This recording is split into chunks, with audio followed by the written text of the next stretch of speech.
Ich träume und die Welt erzittert.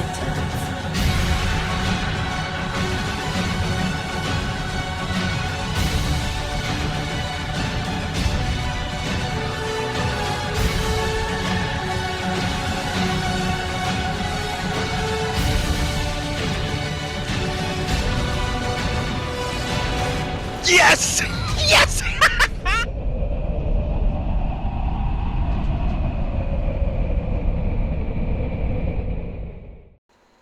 Dear Wargaming, today is going to be a slightly different video from normal. It's kind of quote-unquote a rant, but not very much a rant at all. We're going to be nice and civil about it. I really want you guys as the community to get involved. I'm going to have a forum post titled Dear Wargaming in the game suggestions where you guys can vote on every single topic I mention. Alright? Yes, no, it's going to be agree and disagree. Those are the two suggestions, or the two buttons you can click on each of these questions, on each of these ideas I have, which I think will help the game, help the community, because a lot of these were suggested by you guys. And I'm finally bringing them up. I'm making a video on it because the new Italian line is a disgrace. A disgrace of an addition. It is so bad that we have to do this, alright? And so we're going to start things off with the first recommendation, and that is, when introducing a tank from PC, keep its stats within 10% from the original. Agree or disagree? Here is my reasoning behind this. The new Italian tanks, the tier 10 specifically, its DPM has been nerfed by 23%. 23, that's insanity. That's too much. It really is. And the way Wargaming get their numbers is obviously the same way we can see the numbers. We can see them on, tanks.gg or whatclans.br.com. We can see all the stats there and see exactly how well the tank is doing, how much damage it's averaging. And when a tank is bad, good players are the only ones who are going to play them. Bad players are going to play them once or twice a night, if that, and then be like, wow, this tank isn't bad, and not play it anymore. But the good players who want to 3-mark a tank, or want to get an ace tanker in a tank, or, just want to get their stats up in a tank, will play it over and over and over again, and therefore, they're going to tilt the scale towards them. And so the bad tanks are going to appear to play better, because bad players aren't going to play them, because they're not going to do well in them, and they're going to stop playing them, because they're not fun. That's how it works. Just like the E50M and the AMX-30B, two tanks which were considered weak, got nerfed in 4.6 because only good players were playing them. Bad players played them, then stopped playing them because they weren't good. Good players played them, wanted to ace them, wanted to 3-mark them, and continued to play them. So that's the same thing. And then when you say we are not PC, so we're not going to use the same stats as them, and yet you base your nerfs on the PC stats, you look at how well is the PC tank doing, and let's compare it to our tanks on console. Okay, let's nerf it. You have said it yourself. We are a different game, so there is no reason to nerf them, guys, because you don't know. You don't know how they're going to do on console. You don't.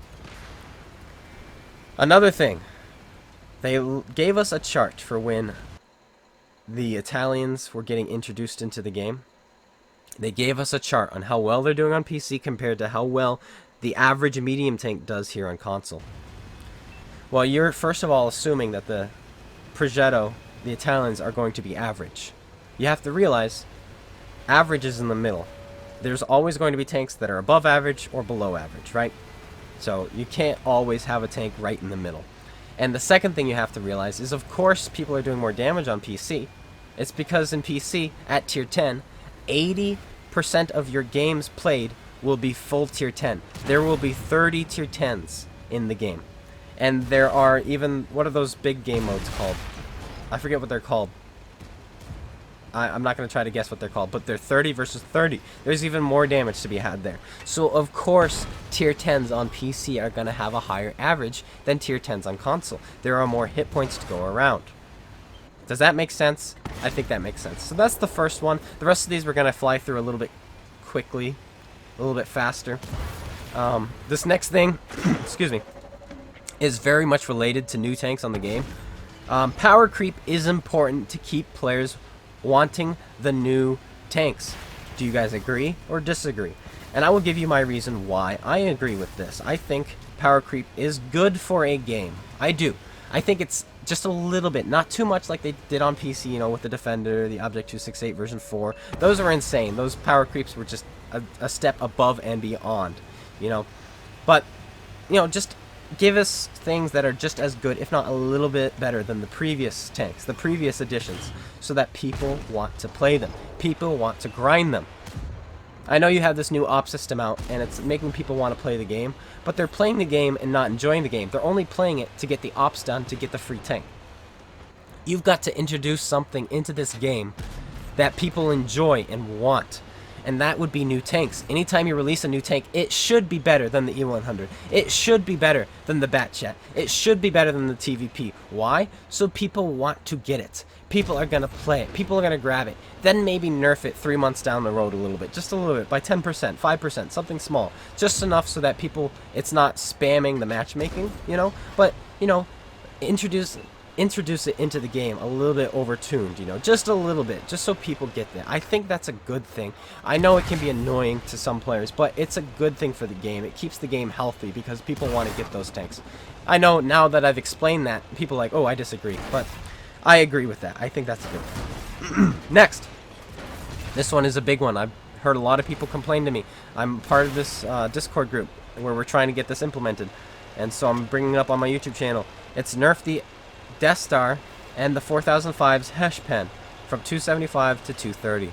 I know that's the same as on PC, and you guys don't want to be the same game as PC, but some things should be the same. You shouldn't be super against something just because you don't want to be them, alright? You need to be open-minded. Be like, you know what? They did something right. Kind of like in politics. I know I'm bringing up politics. And you notice there are obviously two sides of the coin. There's the Democratic Party, there's the Republican Party. And usually the Democratic Party is super close-minded to what the Republicans say, and the Republicans are super close-minded to what the Democrats say. But when you get that person, that guy, who listens to both sides and is willing to introduce both sides, that is when you have a great leadership. You don't want to be PC, you have said that, but it's okay to implement some things from PC. Why not? If it's a good idea, it's a good idea. No matter where it comes from, a good idea is still a good idea. So, there's that. Next, limit arty to 1 per platoon. You've already limited to 3 per game, but now we should limit it to 1 per platoon. This way there's not 3 in a platoon, just focus firing. That is the most annoying thing ever. When I'm in a game and there's a platoon of 3 artillery, they will almost always focus me. So do players who are in clans like Immortals or 7F. They're not around anymore or whatever. Neither are Immortals because they got destroyed. But, you know, you get the picture. People with well-known usernames will get focused, and I get focused a lot. And it's annoying for me. I know a lot of players don't have an issue with it because they're not getting focused. But a lot of players do have an issue with it because they are getting focused. I know it's a minority, but it would still be a good thing to implement. Just limit it to 1 per platoon, please. And you can still keep it 3 per game, but 1 per platoon. Please, oh please, that would be fantastic, guys. That would be amazing. Now, staying in line with artillery, here's the next thing. Remove AP and heat ammo from artillery. HE rounds only. Agree or disagree? I think there should be no more AP or heat. Just make it HE. I know HE can sometimes be the most annoying, and sometimes when people are firing AP, it's just like, aha, you fired AP and you missed, or you bounced off. And you're like, you get excited when that happens. But every time a T-92 fires an AP shell, it's a random number generator. A huge one, a roulette wheel. Is he going to kill this guy, or is he going to miss? There's no skill involved. There's no ability to dodge it. None of that. The shell is either going to hit you and kill you, or it's going to miss. And I hate that about AP shells. Get rid of AP shells. Please, oh please. HE only. Now, staying with artillery, one more. Give super HE rounds 1 millimeter of penetration. So there are no full pens. Just bigger splashes. You're like, no, but we need the full pen with our artillery. Yes, you'll still be able to full pen with your standard HE. This way, choosing between HE and super HE is tactical. It's no longer just super HE being better. You have to choose. If you fire regular HE, you have a chance to full pen and one-shot somebody. But if you choose to fire Super HE, you don't have to be as accurate, you don't have to hit, you don't have to hit near, and you can splash multiple targets, but you will never one-shot. I think that's fair. Then you have a choice. Do I want to just splash people, or do I want to go for that full pen, you know? So now you have a choice. I think that would be fair. Next. Are you ready? We're just moving through these guys. If your premium shells gain penetration, they should lose alpha. And if your premium shells gain alpha, they should lose penetration. Kind of like the SU-100Y and HESH shells. Both of those lose penetration, but gain alpha. That makes sense to me. Then, once again, premium rounds are no longer this better round to use in almost every situation. You know, it's like, oh, my tank has APCR as premium, so I'm just going to shoot that because it's better. Or my tank has heat, which people say is worse in most situations. That's not true. Heat can still go through spaced armor. It's weak against angled spaced armor. Alright? When they tell you it's weak against angled armor, that's not true. Heat will not bounce until 85 degrees. AP and APCR will bounce at 70 degrees. You see? Heat is better against angled armor, and heat will go through spaced armor. It has an issue against angled spaced armor. Alright? That's where it has the issue. So heat is almost better in every situation other than its shell velocity. Alright? It's slower, and that's about it. Otherwise, premium rounds are almost always the better choice because they just increase penetration. However, if you were to nerf their alpha, even by 10% or 15%, nothing big, or how about 23%, like you did to, you know, the DPM of the Italians, you know? That sounds fair to me. If you're going to do it to the Italians, maybe you do it to the premium rounds. But anyway, going past that, not ranting, if you think about it logically, if you do that, then you are being tactical. You have to be tactical to use your rounds. You're in your T62A. You've got about 3,000 DPM. And you're looking at a mouse. And you're like, okay, I can kill this mouse in about a minute. But I'm probably going to bounce half the shells I fire. So it's going to take me 2 minutes to kill him. However, if I load my premium rounds, my DPM goes from 3,000 to 2,400. Or from 3,000 to 2,500. Something of the sort. It's going to take me about a minute and a half to kill him. But I'm not going to bounce any shells. Therefore, I'm still going to kill him faster with my premium shells. So I'm going to use those. Boom.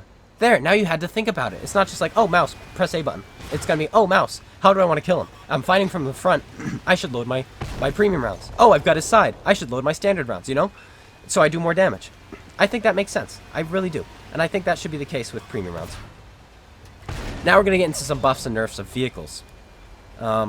Please return the AMX 30B and the AMX 50M. Wow, I failed. Please return the E50M and AMX 30B back to their former glory. Back in 4.6, they nerfed a ton of tanks. I think 308 tanks got changed. Not all of them got nerfed, but most of them got nerfed. And the big one, there were a bunch of big ones, but the big one, in my opinion, was the E50M, because that was the one they were talking about for a couple of months. Oh, they were like, oh, there's a tier 10 medium tank that's way overperforming. It's doing way too well, and we need to nerf it. We need to nerf it, guys. Let's nerf this tank. And we were all expecting something like the TVP, which did get nerfed, the Batchat, which also did get nerfed, maybe the Patton, which got buffed, by the way, maybe the Action X, which also got buffed. We were expecting something like that. No one, I think, expected it being an E50M. I was shocked when I found out it was the E50M. But apparently it had the best win rate and the best survival rate at tier 10 for a medium tank. And it's like, duh, of course it did. We've already mentioned this. The tank was considered quote-unquote weak. Therefore, newer players played it, didn't like it, stopped playing it. Good players played it, kind of liked it, or wanted to 3-mark it, and continued to play it. And therefore, if only good players are playing a tank, and a bad player only plays a couple, the bad players aren't going to affect the stats of a tank at all. The good players are. And so it's going to be leaning towards the good players, and leaning above average. So of course the tank is going to overperform. Same with the AMX 30B. There's no reason to play that tank right now because there's a Leopard 1 in the game, which is better than that tank in every single regard nowadays, with all the nerfs they've given it. There's no reason to play it when you can get a Leopard 1. There really isn't. Once again, please just return those to their former glory. There's no reason for the nerfs they have. There really isn't. Next, please buff the Object 268 version 4's top speed, but be careful about this one. Alright, the Object 268 version 4 on PC is overpowered. It used to go 55, and now it goes 50. Here on console it goes 26. 26, and it has the lowest average damage of any tier 10, even artillery.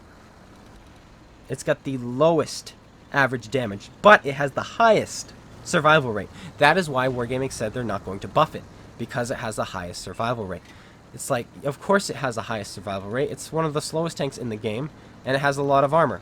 By the time it gets into the battle, the game is over and decided. Either you win or you lose, and if you win, you survive. If you lose, you die. Simple as that. The average survival rate is, I think, 23% in this game. And if you win 45% of the games that you don't participate in, then you also survive 45% of the games you don't participate in. You see what I'm saying? So even though the tank has the worst win rate and the worst survival rate, or sorry, the worst average damage, it has the best survival rate. That's just how it works. But as it stands, there's no reason to play the tank. There really isn't. You have an E3, which is almost the same speed. You have better armor, arguably better armor, especially when you're hull down. You don't have a weak spot like the 268 does. And they can't pen your superstructure like they can on the 268 when they load gold. You have a bigger gun. You fire AP as premium. You have better rate of fire, better gun handling, better accuracy. There's really no reason to play the Object 268 version 4. Maybe just buff it to about 34 kilometers an hour like the Badger, and then make it a direct competitor with the Badger, and there we go. I think call it a day there, and it would be good. I really do. I think that would be a brilliant thing to do. But don't make it too fast. Be careful about that.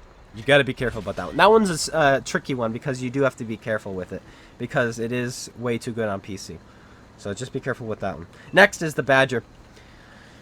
Agree or disagree? Please buff the Badger's DPM to be more like the Tortoises. Think about it. When you grind for a tier 10, you're grinding for that one special thing it has. You're grinding for the Death Star. You want the big Hesh shells. You grind for the E100. You want just the big Alpha and just the Germanness of it, you know? You want the Mouse because most hit points, most armor. You know, you want the Leopard 1. Some of you want the Leopard 1 because most accurate gun on a medium tank. And combine that with speed. You want the Batchat because it can clip out any tier 10 medium tank as long as it rolls decent. You want the WZ-111-5A because it does what the IS-7 can do, but faster, you know? So there's all these vehicles. Everything at tier 10 has its own little quirk about it. The Badger is one of those that doesn't. I feel it has no quirk. It has a lot of armor, and it's slow, like the 268 version 4, like the E3. You know, those are a lot of armor and slow. And it doesn't have good DPM. It has 400 less DPM than the Tortoise. Why? I like the Tortoise better for that very reason. The Tortoise had a better DPM. There is no reason to play the Badger, really. Why would you play the Badger when you can play a Super Conqueror, which has almost the same DPM, and it's a heavy tank, and it's more survival. It survives better, has better turret, you know. It has a turret, more hit points. You know, there's just this. Why play a Badger? If you buff the DPM of the Badger, and the Badger I never see in game either. Just like the 268 version 4, I never see those in game. Nobody plays them. There's got to be a reason for people to play things. That's why there's power creep. That's why I mentioned that. Give the Badger the Tortoise DPM, please, and that would be fantastic. Or at least buff its DPM by 200, so it has 200 less than the Tortoise. That would be nice too. I would appreciate that. But yeah. Next, please give the IS-4 some love. This is one of the bigger ones. The IS-4 is, where it stands, no reason to play. Some people will argue there is, but there's no reason to play. Oh, but it can side-script really well. The Mouse can side-script really well. The Object 705A can side-script really well. The Super Conqueror, without a rear-mounted turret, for Pete's sake, can side-script really well. There's no reason to play the IS-4. It's slow. It's got a 122, which the 113's 122 shines in comparison. Its armor is easily defeated. It can be beat by standard rounds through its upper plate if shot properly, and if you press your A button, you can pen it anywhere and everywhere. But that's not what we're going to talk about. The armor can stay how it is because it's smart armor. If you're a smart player, you can use it well. It's the gun. Oh, the gun is awful. It has the worst on-the-move accuracy of any tier 10 heavy tank. Believe it or not, that's really unfortunate because it's not even a big gun on a heavy tank. Like, it's the second smallest type gun. You go from 120s. 120 is the smallest on a heavy tank to 122s. And then you have 128s, and you have 130s, and you have 140s, and you have 150s and 152s, right? So it's one of the smallest guns, so it should be fairly accurate, but it's not. The IS-7 got an accuracy buff and an aim time, or should I say, gun handling buff. The 113's gun handling is amazing. The 111.5A's gun handling is amazing, and those all have the same size, if not bigger, guns. And the IS-4 also has really bad DPM. There's almost no reason to play that tank right now, and it needs some love. It really does. And while we're talking about that, let's move on to give us a reason to play tanks like the 113, the 121, and the IS-4 again. We already talked about the IS-4. We won't talk about those. But we will talk about the 113 and the 121 real quick. Why play a 121 when there's an Object 268 version 4? Why? There's no reason to. Buff the gun depression and the mobility of the 121, and yes, I will play that tank again. Yes, it has better gun handling and DPM than the Object 430U, but other than that, there's no reason to play the 121. It's sluggish. It's got bad gun depression. It has no armor. Give that tank better speed. Give that tank better gun depression. Call it a day, and I will play it. 113, once again. Why play a 113 when you can play a WZ-111.5A? There's no reason to. We'll just leave it at that. It's... And, my opinion, why play the 113 when there's an Object 430U? The Object 430U is literally a 113, but better. Better mobility. Better armor. I can't argue which one has better gun handling. I would say the 430U does, because I've played both of them and I feel like the 430U has a better gun handling, but I think I have a better crew in the 430U, so... But, you know, once again, why play a 113 when we play 430U or WZ-111.5A? There's no reason to. Really isn't. So please, oh please, give us a reason to. Give the 113 better mobility, maybe? No. No. Give the 113 better DPM, like they did on PC. That would be phenomenal. That would be amazing. Please? Question mark? Please? Please? But, yeah. Okay, moving on. TVP T50-51 is no longer fun to play with its two nerfs. One nerf should have been enough. It used to have 24 seconds base reload, then they nerfed it to 27. And then in 4.6 they nerfed it to 31. There's no reason playing it anymore. The great part about that tank was its ability to just burst damage, run away, and then come back rather quickly and finish the job. That was what was great about it. It made it different from the Batchat. The Batchat had that ability to wait a long time and then just kill someone and then run away. The TVP would do it slower, kind of, but it would reload quick enough so it could finish the job. Now it kind of plays like a Batchat, but without that ability to clip people out. 2 nerfs was way too much, in my opinion. 2 nerfs was way too much. Maybe you don't want it to have 27 seconds reload anymore. Maybe, how about improvise? Instead of 31 seconds, give it 29. Right in between 27 and 31. Please? Please? Something like that. Make it fun again. As it stands, I'm probably never going to play the TVP again, unless you guys vote for it, who are watching and want to watch my live streams. Otherwise, I'm never playing that tank again. Just isn't going to happen. The Rheinmetall Panzerwagen and WZ-1321, Tier 10, light tanks, German and Chinese, are both lackluster, with the Sheridan and T100 being as good as they are. The Rheinmetall has terrible gun handling. It's got the best accuracy when standing still, but it's got terrible gun handling, 320 alpha on a 105, and a mediocre rate of fire and penetration. So I think that tank needs some love. Give it 390 alpha, just like the AMX 13105 and the Sheridan and the WZ. They all have 105s with, guess what, 390. Why does the Rheinmetall have less alpha? I don't know. The tank is lackluster. I hated playing it. The gun handling is awful. If they buffed the gun handling, maybe I'd play it. If they buffed the alpha, maybe I'd play it. Pick one of those and give it. Trust me. People will play it and love you for it, Wargaming. Please, oh please. It's not going to make the tank overpowered. It's not. Same with the WZ. Why play the WZ when you have a Sheridan, which has, once again, 390 alpha, better gun handling, better gun depression, better mobility? Sure, you can ram things in the WZ, and sure, you're like, oh, but I have turn armor in the WZ. Yeah, so does the T628, and the 140, and the Patton, and the Action X, you know? Go play one of those then, you know? The WZ, it needs something going for it. Gun handling, please, give it good gun handling. Light tank should have really good on-the-move gun handling, so that when the game is at its end, they can just go in and mop up. That should be their job after they've killed artillery, after they scouted, is to have that really good cleanup ability.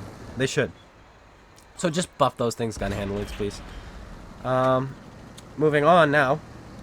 Here we go. I like this one. Please balance platoon matchmaking. If there is a tier 10 platoon, they must wait for another tier 10 platoon. Don't match them against a tier 8 platoon. I hate that so much. Have you guys platooned with your buddies? You got 4 guys platooned up, so there's 5 of you. You're in your 8s, and you queue up, and you find a game, and on the enemy team, there's a tier 10 platoon, and you find out you're the only 8s in this game. It has happened to me so many times, and I've seen it happen so many times.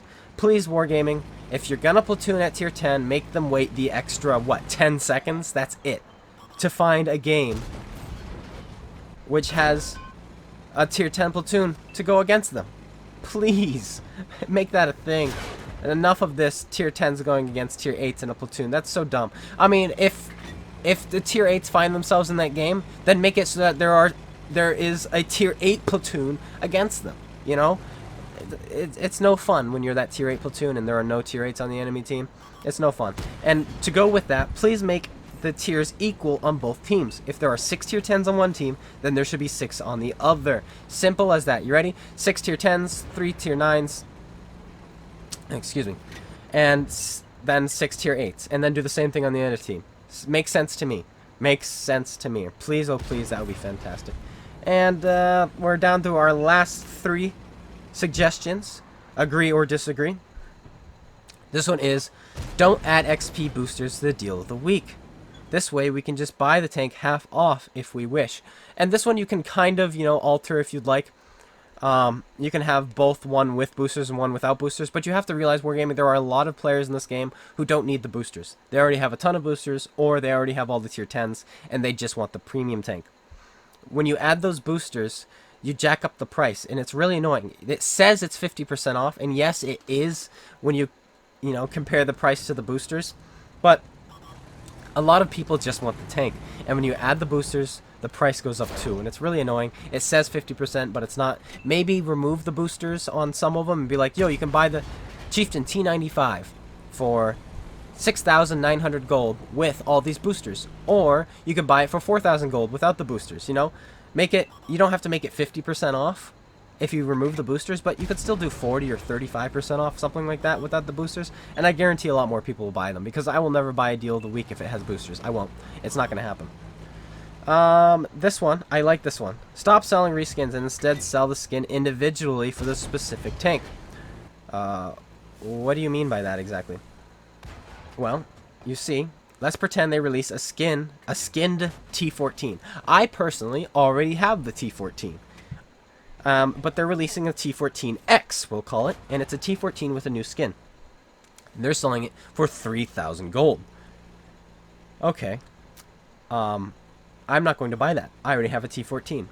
And anyone who already has a T14 will most likely not buy that tank. Am I right in saying so? If you're somebody with a tank and they release a reskin of it, will you buy it? Probably not. Maybe you will. Some of you are collectors and you want to do that, but a lot of us won't. And I personally won't. So instead, just release skins. Just release skins. And so, instead, you could be like, okay, if you already have the tank, you can buy the skin for 1,500. And you can add it to your tank. Or, if you don't have the skin or the tank, you can buy the skin and the tank for 3,000. Boom! How simple is that? How simple is that? That way, you're not making people who already have the tank have to go and buy a whole new tank. That is dumb, and I think that is something that should take a look at. Customization would be a great way to monetize your game. Last but not least, actually this is pretty least. Actually this is pretty good. Actually, I like this one. Stop selling reskins for so much more than the camo-less skins. It makes no sense. You always release the reskins. You always release tanks with skins on them first, and then the no skins later. And I understand, that's fine. But you jack up the prices. I'm not going to buy reskins, because they are too expensive. I have in the past. I bought the Progetto, and that was a reskin, yes. But that was because I wanted to get a review for you guys. And I did. And you guys enjoyed it. So, you're welcome. But a lot of players aren't content creators. And so they don't want those. Instead, if you want to sell those reskins, how I would do it if I were you, I would sell them for the same price, but only for the month they're released. After that, they're not being sold again. If you want this skin, you have to buy it the same month it's released. Otherwise, you're not going to be able to get your hands on those reskins. And you can only buy the naked ones. The naked tanks. Alright? That makes sense to me. And yeah, those are my agree or disagree questions. Link in the description to find the post in the forums. If you don't want to click on the link, or you're on your phone, you want to go to your computer and find it, it's going to be under game suggestions, and it's going to be called Dear Wargaming ... Alright, and just click on that, please. I ask as many of you as you can, please go click on that link, vote on all of these questions, as many as you want. Agree on this, disagree on that, whatever you feel you agree with or don't agree with. Go ahead and vote on those. And I want Wargaming, I know you're watching this. You might not have watched this long, but I know there's somebody from Wargaming console specifically who is watching this. Please consider it. Alright? Go to the forums. I know you're going to see the post in the forums too. You don't pretend you don't. I know you're going to see it. Everyone knows you're going to see it. Just, you know, you're going to actually see what the community wants because they're going to be voting. Alright? And just consider them, please. Please consider some of them. Especially things like the IS-4, the E50M, the AMX-30B, not nerfing tanks by 23% when you release them. 10% is fine, please. You know, things like that. Just take a look, see what the community wants, and consider them, please. A lot of these are pretty easily fixed, too. They're very fixable because they've been in the game. Like, for instance, stats are fairly easy to fix. I know that. Don't you dare say those are hard to adjust. They're not hard to adjust. Alright? Maybe the matchmaking is a little bit more difficult, and I understand. I understand. I do. And I want to be nice in this video. I'm not going soft on Wargaming. Those of you in the comment section are like, oh, you're going soft. You're a fanboy. I'm not a fanboy. Wargaming is a terrible company. Alright, oops, I just said that. Anyway, I hope you guys all enjoyed. If you did, slap that like button. I like their games. I just don't like the company. I like their games. I don't like the company. Slap that like button, comment, and subscribe. Make sure you go check out Space Bandit's YouTube and GotADingy's Twitch. Links in the description below. And I will see you guys all later. And also, go check out the forum post in the description below. I will see you guys all later. Take care, and peace out.